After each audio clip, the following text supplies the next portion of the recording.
when I explain to people that I believe we live in the ancient Roman Empire, and I believe it for a lot of reasons. I mean, not just one or two, a lot. So when I start explaining this to people and explaining that what we have been told our history is a lie. Our history is a lie, which is why it's his story, which is why Napoleon Bonaparte is quoted saying history is a set of lies agreed upon. All right, so when you start to do real research and understand what the United States is, it's a corporation, and it's the ancient Roman Empire, okay? We live in the ancient Roman Empire. This is why they use fasces in government. This is why they use fasci on money. This is why we have the eagle as the symbol for America. The eagle is an ancient Roman Empire symbol, and why they use the eagle is because it has two wings. It soars. It's the seer of all. It's a powerful bird, and it has two wings. Both those wings are part of that one bird, okay, which is what the government is.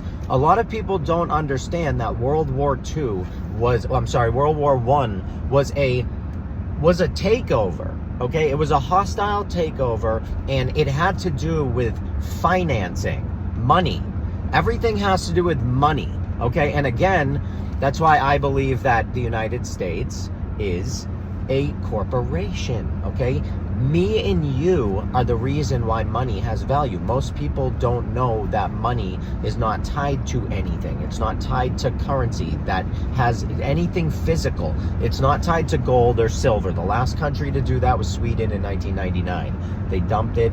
There is not a country in the world that ties money to gold or silver. So you have to understand that money has value because me and you are the collateral for the debt of the bonds that we sell, okay? And which is how the United States makes money. We are the collateral. Now, what I want you to just listen to this, because this is Jordan Maxwell. I'm going to let him talk about this for a minute, because sometimes I just get tired of talking about this. And when I do talk about it, people say, oh, what are you making this stuff? No, I'm not. There are many other people before me that learned this information and studied it. I'm just bringing it to you. That's all. So check this out right now. And remember, this is my opinion and this is his opinion. Well, the American corporation decided they want to take over in Europe, and they didn't want to be taken over. Well, it's too bad. We'll take over anyway. So they called it a hostile corporate takeover. We call it World War I. So the corporation called United States was able to overthrow the existing corporate order in Europe, but it cost a lot of money. They had to build a lot of tanks and jeeps and pay a lot of people, and the corporation, well, they were successful. They did what they wanted to do, but they went broke doing it. And so when they went broke doing it, and then the bankers pulled their money out in 29, we had something called a stock market crash. Because the corporation spent so much money, they went broke.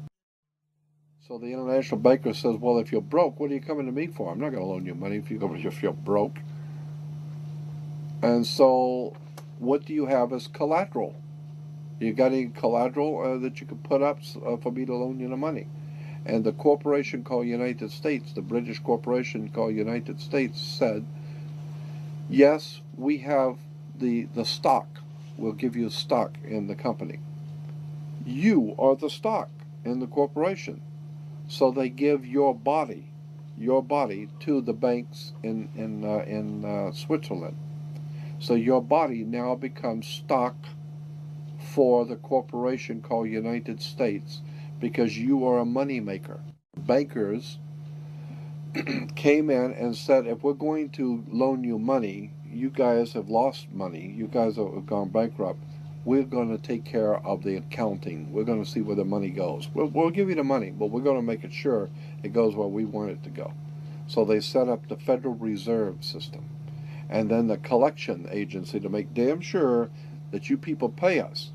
We're going to set up to keep a record of how much you owe us in business each week. We're going to call that the Federal Reserve.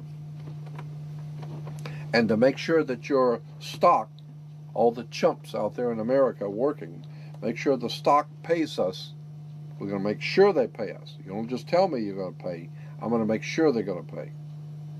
So we will set up a collection agency. Our own personal collection agency is called the Internal Revenue. You mess with us, Jack, and we're going to hurt your face. You owe us money. So the banks loan money to the privately owned corporation called United States, and the United States Corporation gave your body, your birth certificate, to the banks as collateral for the loan, and that's why today Americans are nothing but slaves. There are two kinds of law in the world, okay? There's the law of the land and there's the law of the water. All right, the law of the land is Moses' law. Why is it Moses' law? I could get into that whole story because it's a fascinating story. When Moses comes down from Mount Sinai, all right, and he comes down from Mount Sinai with the tablets of the law, all right, with the 10 Commandments.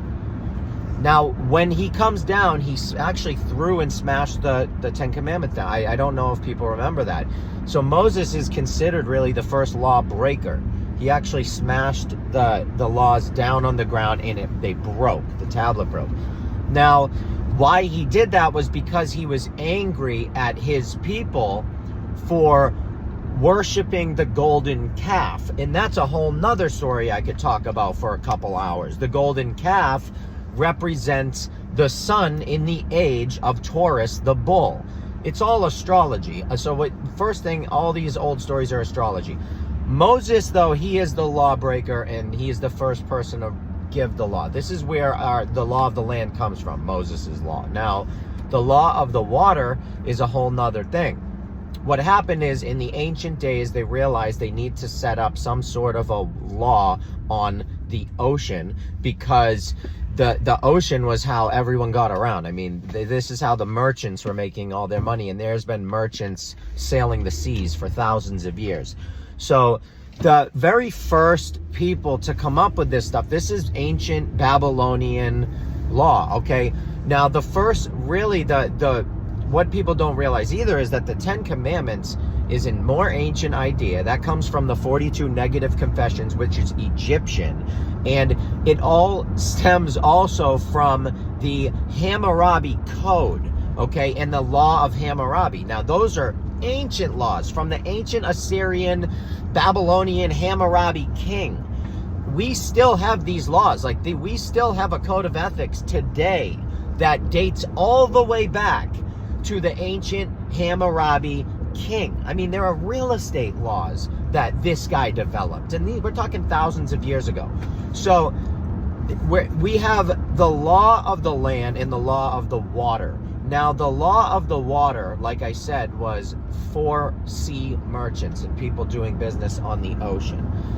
What ended up happening was America, when we started after World War I, when we sold ourselves back to England, for lack of a better word, we sold ourselves back to Britain, okay? And what happened then was we created a system based on maritime admiralty law, these laws on the water, and we connected them to people. Now, the people, they had to connect these laws to the people, and they did it because we are born through our mother's birthing canal, which is water.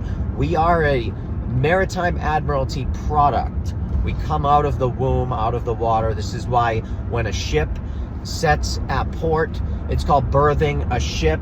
When a ship gets to port, the ship has to prove all of its, the ship has to give a birth certificate for all of the items on board the ship, okay?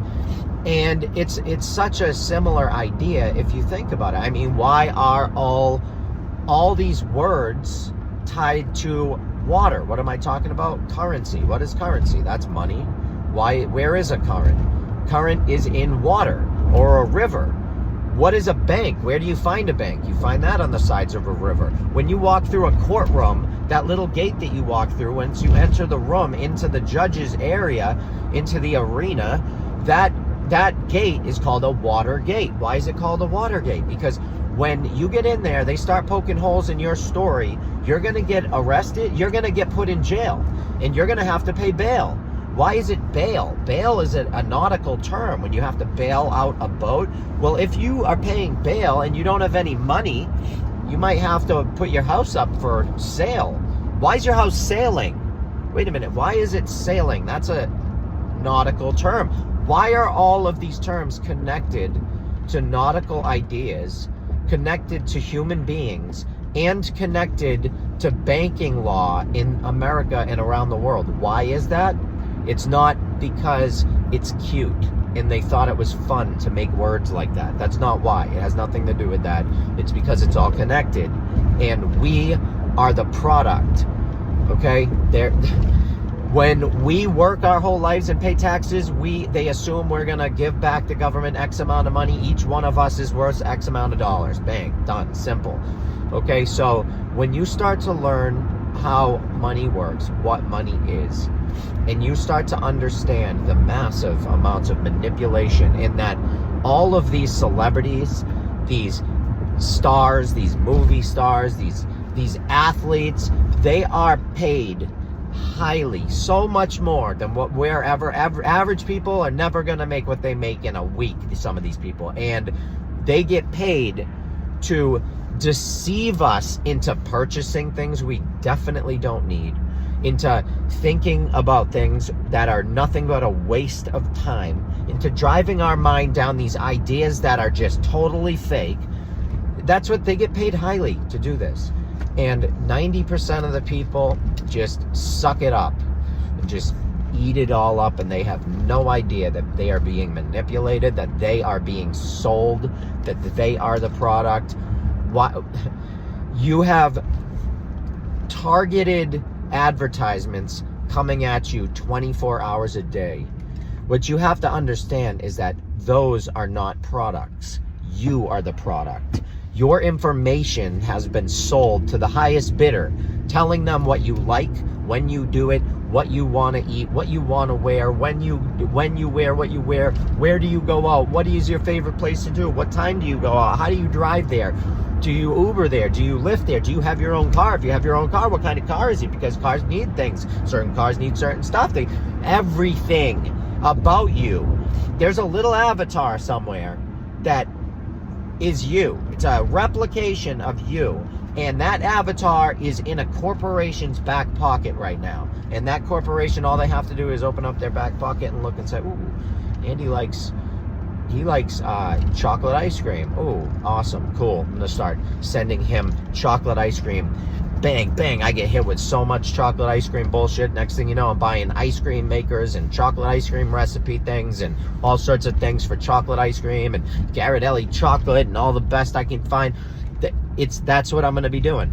And because I am the product, I am for sale. My ideas, my thoughts, that's what's for sale. When you can start to wrap your head around that and start to understand that means that you have a responsibility, a moral responsibility to yourself. You have obligations to your family where you need to start creating a priority list. And you need to start switching it up, I believe. Start giving these advertisers start making them guess. Remain a mystery. If you're getting advertisements sent to you on your phone all the time and you're popping up advertisements and they're hitting the nail on the head every time you're like buying these things, like, oh man, damn, I wanted that. Boom. That means they know you too well. And you need to start thinking about that. But anyway, that's just my rant. I love you all. Of course, this is my opinion. I thought living in America, I was entitled to my opinion, but apparently I'm not. I mean, I make a lot of videos, and every single video I say that it's my opinion loud and clear. I write it on the screen just in case you're deaf, and because I have a deaf stepdaughter, so I understand all of that. And I get it. She's the best kid ever too. Super smart, so sweet, such a good, nice kid. But anyhow, I love you all. I'll see you all hopefully at my website, withthesun33.com. And no, I'm not a Freemason. My last name, means with the sun in Latin, okay? And when you add up all the letters in numerology, it comes to 33. That's all. That's why I use that name. So I love you all, and I hope to see you at my website.